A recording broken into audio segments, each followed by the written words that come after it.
nama budaya, dan salam kebajikan. Halo semua, selamat pagi.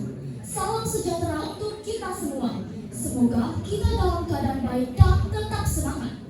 Yang terhormat para dewan juri, yang saya hormati para panitia penyelenggara, dan juga teman-teman serta hadirin yang saya banggakan.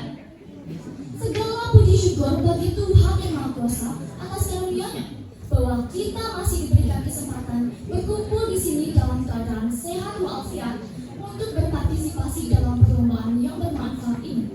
Sebelumnya, perkenalkan saya dari nomor peserta 3, mengucapkan terima kasih kepada panitia dan semua pihak yang telah memberikan saya kesempatan untuk berdiri di sini dan menyampaikan pidato singkat yang berjudul Etika Berbahasa dalam Mencerminkan Budaya Bangsa. Tujuan dari pidato saya adalah untuk menyampaikan seberapa besar dampak dari tutur kata yang kita ucapkan dapat berpengaruh pada budaya Indonesia, serta mengajak kita semua, khususnya generasi penerus bangsa, untuk lebih bijak dalam berbahasa. Hadirin yang saya hormati, apa itu etika berbahasa?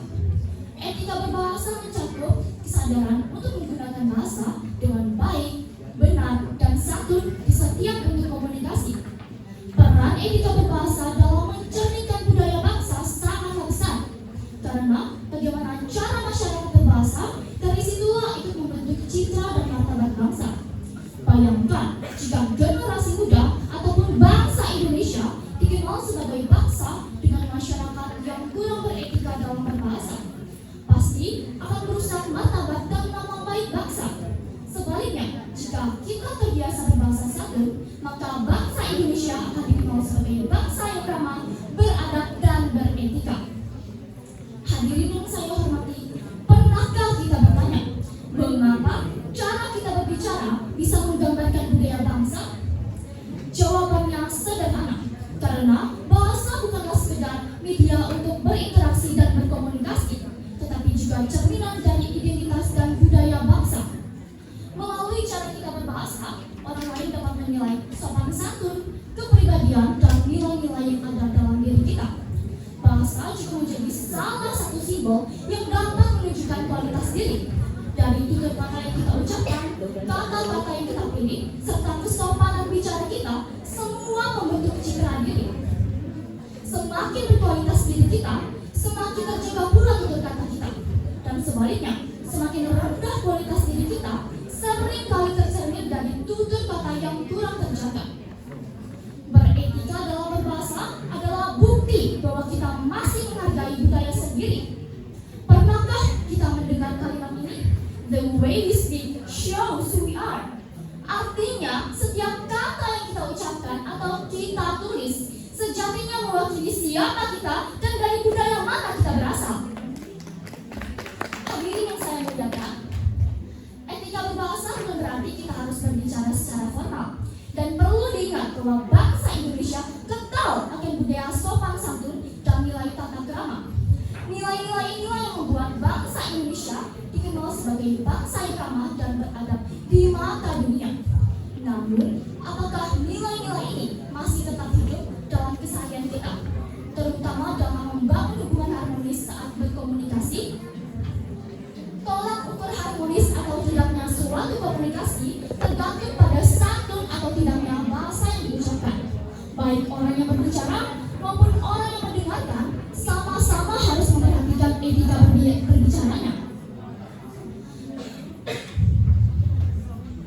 Hadirin yang saya hormati, berbicara itu dibebaskan, benar, tapi apakah semua kata itu membangun? Berbicara itu dibebaskan, benar, tapi apakah semua kata yang terucap itu membawa manfaat? Seharusnya dalam mencerminkan budaya bangsa, kita harus memilih dan menggunakan kata-kata yang bijak di setiap kalimat yang kita ungkapkan. Jangan biarkan ada perkataan yang tidak bijak keluar dari mulut kita, tapi gunakanlah perkataan yang baik untuk membangun, sehingga siapapun yang mendengarnya dapat termotivasi dan memperoleh manfaat. Lantas, bagaimana aksi kita sebagai generasi muda untuk menjaga dan mencegah tergerusnya etika berbahasa? Marilah kita mulai dari hal-hal kecil, misalnya dengan membangun kebiasaan berbahasa santun, meningkatkan pengendalian diri dalam berbahasa,